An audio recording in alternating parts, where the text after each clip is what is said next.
Everyone and welcome to this video. इस video में हम बात करने वाले जो आपका CSAS पोर्टल आ जाता है for the admission in Delhi university, उसमें आपका सेकंड फेज आ जाता है जिसमें आपको प्रेफरेंस लिस्ट बनानी है। मींस आप किस कॉलेज में जाना चाहते हो, कौन सा कोर्स लेना चाहते हो, तो उसके लिए आपको क्या बनानी होती है, एक प्रेफरेंस लिस्ट बनानी होती है जिसके थ्रू ही आपको यूनिवर्सिटी ऑफ दिल्ली में एडमिशन मिलता है। इसको हम बोलते हैं अपना सिंपल, एक तो बोलते हैं प्रेफरेंस फिलिंग और साथ साथ हम बोलते हैं अपना phase second of admission in the university of Delhi. तो इस मतलब की जो प्रेफरेंस फिलिंग है इसके बारे में इस वीडियो में बात करने वाले। मैं आपको बताने वाला हूं किस किस तरीके से आपको प्रेफरेंस लिस्ट बनानी है, क्या क्या चीजों का आपको ध्यान रखना है, क्या चीजें आपको कॉलेज की तरफ से आपको बताई जाएंगी और क्या चीजें आपको जो बुलेटिन आया था यूजी का फॉर्म मतलब की जो पूरी PDF आई थी उसमें आपकी इंपोर्टेंट जो चीजें हैं वो आपके लिए क्या क्या रहने वाले। तो सब कुछ मतलब बिल्कुल हर एक चीज इस वीडियो में मैं आपको समझाऊंगा। ये वीडियो देखने के बाद आप अपनी जो प्रेफरेंस फिलिंग है वो बिल्कुल अच्छे से कर पाओगे, वो भी बिना किसी गलती के। तो ये सब कुछ हमारा इस वीडियो में रहने वाला है। So hello everyone, my name is Gaurav, I hope you are doing well. So देखो यहाँ पर आपकी चीज आ जाती है, एक सेकंड में आपके सामने स्क्रीन शेयर कर देता हूँ। तो देखो हाँ एक सेकंड, यस देखो आपके पास यहाँ पर आ जाता है जो बुलेटिन था उसमें चैप्टर 4 आता था आपका प्रेफरेंस फिलिंग। प्रेफरेंस फिलिंग में आप क्या करोगे, अपना जो कॉलेज है और आपका जो कोर्स है उसको सिलेक्ट करोगे। यहाँ पर आपको कॉलेज और कोर्स सिलेक्ट करना है और वो किस किस तरीके से करना है उसके बारे में उसने सब कुछ बताया हुआ है। देखो यहाँ पर सबसे पहली चीज आ जाती है, the university of Delhi will open a preference filling phase. मतलब कि जब आप अपना जो एप्लीकेशन फॉर्म है वो फिल कर दोगे, जो कि फेज 1 आ जाता है, उसकी वीडियो आप ये वाली वीडियो देख सकते हो। अगर आपने अभी तक फिल नहीं किया है तो पहले सब कुछ सारी वीडियो देख लो, फिर आप अपना एप्लीकेशन फॉर्म क्या है वो फिल करना, ठीक है। Candidate must log in his CS dashboard to choose the program. मतलब सबसे पहले आपको लॉग इन कर लेना, लॉग इन करने के बाद एप्लीकेशन फॉर्म फिल करोगे, उसके बाद आपके पास ऑप्शन आएगा प्रेफरेंस फिलिंग का, मतलब कि जो प्रेफरेंस लिस्ट है वो बनाने का ऑप्शन आएगा। अब यहाँ पर चीज आती है CUT UG 2024 scores provided by the NTA for the calculating. Means आपके यहाँ पर जो CUT में जो भी आपका स्कोर आया है वहां से आपको डायरेक्ट CUT की जो वेबसाइट है वहां से वो जो DU की वेबसाइट है CSAS पोर्टल वो डायरेक्ट वहां से उठा लेगा और वही आपका कंसिडर किया जाएगा कि आपको किस जो आप प्रोग्राम ले रहे हो, जो आप अपना कॉलेज ले रहे हो उसमें आपको एडमिशन दिया जाएगा या फिर नहीं। Clear point. Scores will be auto calculated and displayed on the dashboard of the candidate. जो भी आपके मार्क्स आए हैं CUT में वो आपको अपने जो डैशबोर्ड है वहां पर दिख जाएंगे। उसके हिसाब से आपको पता चल जाएगा कि आपको कौन सा कॉलेज मिल सकता है और कौन से कॉलेज आपके क्या है अंडर में आते हैं। यहाँ पर आपको बनाना होगा, candidate must give his preference for the program college for every UG program selected by him or her. Means आप क्या करना चाहते हो, फॉर एग्जांपल आप यूनिवर्सिटी ऑफ दिल्ली में जाना चाहते हो, इसमें काफी कॉलेज आते हैं, हिंदू, हंसराज, रामजस, मतलब नॉर्थ कैंपस के मैंने बता दिया, ऐसे साउथ कैंपस के, ऐसे ऑफ कैंपस के, तो बहुत सारे कॉलेज आपके आते हैं। तो कौन कौन से कॉलेज में आप जाना चाहते हो उसकी आपको क्या बनानी होगी, पूरी लिस्ट बनानी होगी। फॉर एग्जाम्पल आप क्या करना चाहते हो, आप केमिस्ट्री ऑनर करना चाहते हो तो आप सबसे पहले सेलेक्ट करोगे अपना कॉलेज। फॉर एग्जाम्पल मैंने सेलेक्ट कर लिया हिंदू कॉलेज और मैं यहाँ से केमिस्ट्री ऑनर करना चाहता हूँ। फिर सेकंड मैं आपको यहाँ पर करके दिखा देता हूँ, एक सेकंड। देखो लिस्ट आपको कुछ इस तरीके से बनेगी। फॉर एग्जांपल पहले आपने अपना हिंदू कॉलेज सेलेक्ट कर लिया और वहां से आप अपना केमिस्ट्री ऑनर सब्जेक्ट सेलेक्ट कर लिया। फिर मैंने हंसराज कॉलेज सेलेक्ट कर लिया, हंसराज में भी मुझे क्या करना है, केमिस्ट्री ऑनर्स करना है। फिर मैंने क्या किया कि मेरे को KMC में अगर मेरे को ये दोनों नहीं मिलते तो मेरे को KMC में क्या मिल जाए, फिजिक्स ऑनर्स मिल जाए। अगर मेरे को ये नहीं मिलते और मतलब कि आप कोई भी लड़का या लड़की कोई भी फॉर्म फिल कर सकते हैं। अगर लड़की कर रही है तो उसको DRC भी जा सकते, मतलब कि गर्ल्स कॉलेज है ना तो DRC भी जा सकते हैं, तो वहां से उसको फिजिक्स ऑनर्स करना है। तो मतलब ऐसी करके आप अपने सभी कॉलेज की क्या बनाओगे, पूरी लिस्ट बनाओगे। आप अपना टॉप 10 भी रख सकते हो, जितने भी आपके कॉलेज DU में कॉलेजेस आते हैं उसमें आप सारे अपने जितने भी कोर्स है वो सारे सिलेक्ट कर सकते हो। जितने भी कॉलेज है हर एक कॉलेज में आप जा सकते हो। बस आपको ध्यान रखना है जो कोर्स आप सिलेक्ट कर रहे हो वो कॉलेज आपको प्रोवाइड करना चाहिए। साथ साथ जो आप अपना कोर्स सिलेक्ट कर रहे हो उसके लिए आप एलिजिबल होने चाहिए। मींस उस सब्जेक्ट के आप जो है अपने CUT UG में आपने एग्जाम दिया हुआ होना चाहिए। तो इस तरीके से आपकी चीजें मतलब जो प्रेफरेंस लिस्ट है वो बनने वाली। अब यहाँ पर आ जाती है आपकी सब्जेक्ट मैपिंग। देखो सब्जेक्ट मैपिंग का मतलब यहाँ पर क्या आ जाता है, जो आपके क्लास 12th में सब्जेक्ट थे वही आपके CUT UG में आपके सब्जेक्ट होने चाहिए, आपने उनका एग्जाम दिया होना चाहिए और साथ साथ आपको उन्हीं मतलब कि सब्जेक्ट के थ्रू आपको CUT UG मतलब कि जो यूनिवर्सिटी ऑफ दिल्ली है उसमें एडमिशन लेना है। अब देखो यहाँ पर क्या क्या चीजें आती है। कंप्लीट फेज 1, आप अपना फेज 1 कंप्लीट कर लोगे जो कि एप्लीकेशन फॉर्म का आता है। Class 12th with the test paper in which they have appeared in CUT। मतलब क्लास 12th में आपके वही सब्जेक्ट थे जो कि आपने CUT UG में दे के आए थे और वही सब्जेक्ट आपको यूनिवर्सिटी ऑफ दिल्ली में मतलब उनका आपको कोर्स मिलेगा। अब यहाँ पर पॉइंट आता है, in the case of subject studied in class 12 is not mentioned in the CUT UG 2024। For example एक आर्ट्स के स्टूडेंट थे, आप अपना आर्ट्स के स्टूडेंट थे और आप अपना उसमें यूनिवर्सिटी ऑफ दिल्ली में आप अपना बीएससी ऑनर्स करना चाहते हो, मीन्स आप क्या करना चाहते हो, साइंस के सब्जेक्ट करना चाहते हो, तो आप एलिजिबल नहीं होंगे। एक साइंस का स्टूडेंट अपने भी, कॉमर्स के भी और आर्ट्स के भी सभी कोर्सेज कर सकता है। ऐसे ही कॉमर्स वाला अपने और आर्ट्स वाले कर सकता है, और आर्ट्स वाला सिर्फ अपने ही सब्जेक्ट में क्या कर सकता है, अप्लाई कर सकता है। तो इस चीजों का आपको ध्यान रखना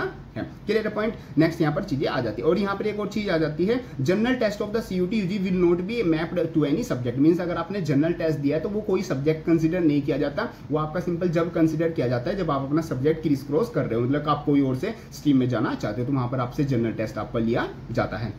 जैसे कि अगर आप साइंस के स्टूडेंट हो तो आपको जनरल टेस्ट नहीं लिया जाता, कॉमर्स और आर्ट्स के हो तभी आपसे जनरल टेस्ट लिया जाता है, और वो एज अ सब्जेक्ट कंसीडर नहीं किया जाता। क्लियर है पॉइंट। चलो जी, यहाँ पर आपके आ जाते हैं प्रीफरेंस सिलेक्शन। प्रीफरेंस सिलेक्शन के लिए आपके पास 79 यूजी प्रोग्राम्स है, इनमें से आप कोई भी सिलेक्ट कर सकते हो, सारे भी सिलेक्ट कर सकते हो। इसमें से वैसे मैक्सिमम आपने मैक्सिमम सिलेक्ट करके चलना, सारे ही सिलेक्ट जिसमें आप एलिजिबल हो वो तो आप सिलेक्ट करके जरूर चलना। और 183 इसमें बीए प्रोग्राम्स है, 69 कॉलेज में आपको कॉम्बिनेशन मिल जाएंगे सारे, तो आप अपना जितने भी कॉलेज हैं वो सब कुछ सिलेक्ट करके चलना, जितने भी आपके मार्क्स है वो सब कुछ आपने सिलेक्ट करके चलना। ये सारी चीजें आपकी आती हैं। यहाँ पर आ जाता है candidate can choose multiple programs and college combination. Multiple programs और कॉलेज कॉम्बिनेशन वो चूज कर सकता है। फॉर एग्जाम्पल हिंदू में फिजिक्स ऑनर्स, हंसराज में केमिस्ट्री ऑनर्स, और मतलब बस आप मतलब कि एलिजिबल होने चाहिए इन सब्जेक्ट के लिए। तो अलग अलग कॉलेज और अलग अलग कोर्सेज वो क्या कर सकते हैं, चूज कर सकता है जब आपसे वहां से ऑप्शन मांगा जाएगा।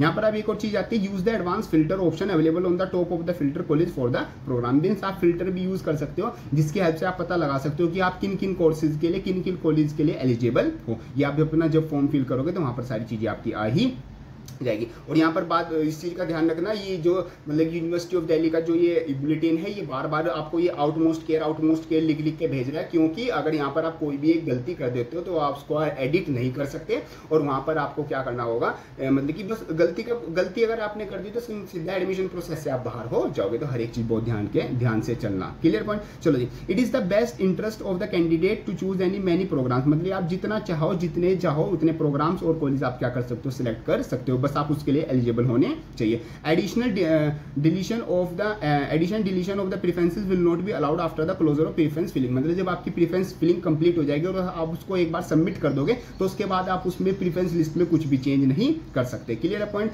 जैसे यहाँ पर एक चीज आती है मैथमेटिक्स स्टैटिक कंप्यूटर, मतलब किसी स्टूडेंट के पास अगर वो इन सब्जेक्ट में क्या करना चाहता है, इन सब्जेक्ट में आप अपना कोर्स प्रोग्राम आप इन सब्जेक्ट से चूज कर रहे हो, तो आप उसके पास क्लास 12 में भी आपका क्या होना चाहिए, मैथमेटिक्स सब्जेक्ट होना चाहिए। और एग्जाम्पल के लिए जैसे आप क्या करना चाहते हो, कोई लैंग्वेज सब्जेक्ट से मतलब कि यूजी करना चाहते हो, तो आपके पास मतलब कि having a knowledge of that language, आपके पास उस लैंग्वेज की क्या होनी चाहिए, कुछ नॉलेज होनी चाहिए, मतलब उसको आपकी पढ़ी हुई होनी चाहिए। Clear point. नेक्स्ट आपका था candidates must ensure the save the preference on the regular intervals. Means आप जितनी भी प्रेफरेंस लिस्ट भर रहे हो उसको आप क्या करते जाना, सेव करते जाना। अगर आप सेव नहीं करते हो तो लास्ट में जो भी आपकी लिस्ट होगी वो ऑटोमेटिकली क्या हो जाएगी, सेव हो जाएगी। तो ये सारी चीजें आपकी आती हैं। बाकी इसमें से जो भी चीजें और भी हैं वो सब आप कुछ आप पढ़ सकते हो। बाकी मैं जो भी इंपोर्टेंट चीजें है जो आपको पता ही होनी चाहिए, जो आप बिल्कुल भी मिस नहीं कर सकते, वो सारी चीजें आपको बता के चलूंगा। Clear point. नेक्स्ट आता है लॉकिंग ऑफ प्रेफरेंसेस। मतलब कि आपकी जो प्रेफरेंस लिस्ट आपने बनाई वो एक बार लॉक हो जाएगी। लॉक होने के बाद उसमें जो भी आपके कॉलेज हैं वही आपके कंफर्म माने जाएंगे, उनमें से आपको कॉलेज मिलेगा। फॉर एग्जांपल आपने 10 कॉलेज चूज किए,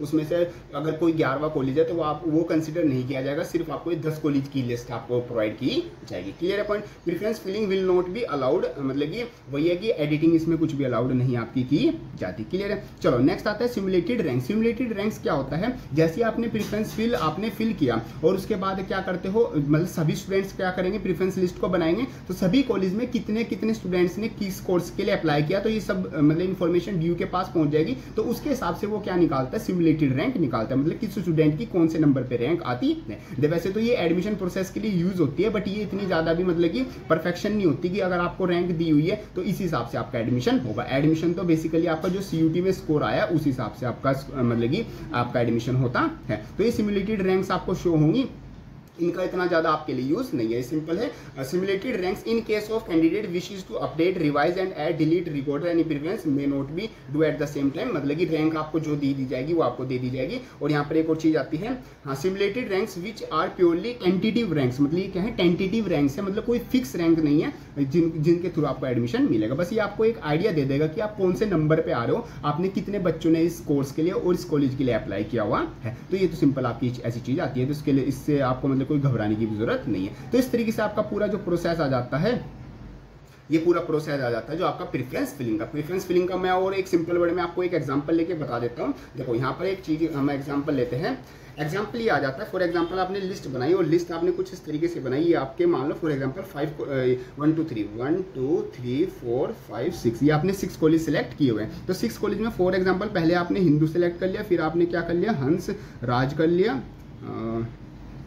चलो आराम से करते हैं इसको, आपने हंसराज कर दिया, फिर आपने क्या कर दिया, केएमसी कर दिया, फिर आपने क्या कर दिया, डीआरसी कर लिया, फिर आपने साउथ कैंपस का मोती लाल कॉलेज सेलेक्ट कर लिया, और आपने लास्ट कॉलेज फॉर एग्जांपल आपने रामजस हो गया, हिंदू हो गया, स्टीफन्स आपने सेलेक्ट कर लिया। मतलब ये किसी बच्चे ने लिस्ट बनाई हुई है, और इसमें आपने फॉर एग्जाम्पल बीएससी सिलेक्ट किया हुआ है केमिस्ट्री, और इसमें आपने बीएससी सिलेक्ट किया हुआ है फिजिक्स में, और बाकी सब में आपने क्या कर लिया, केमिस्ट्री ही सिलेक्ट कर लिया। मतलब केमिस्ट्री, किसी में केमिस्ट्री, किसी में फिजिक्स से आप बेसिकली करना चाहते हो, तो ये सब कुछ आपने क्या कर लिया, सिलेक्ट कर लिया। अब आपकी जो है आपके मतलब ये आपने लिस्ट बना दी, तो ये लिस्ट क्या हो गई, अब आपकी लॉक हो गई। मतलब इन्हीं कॉलेज में से आपको क्या मिलेगा, एडमिशन मिलेगा।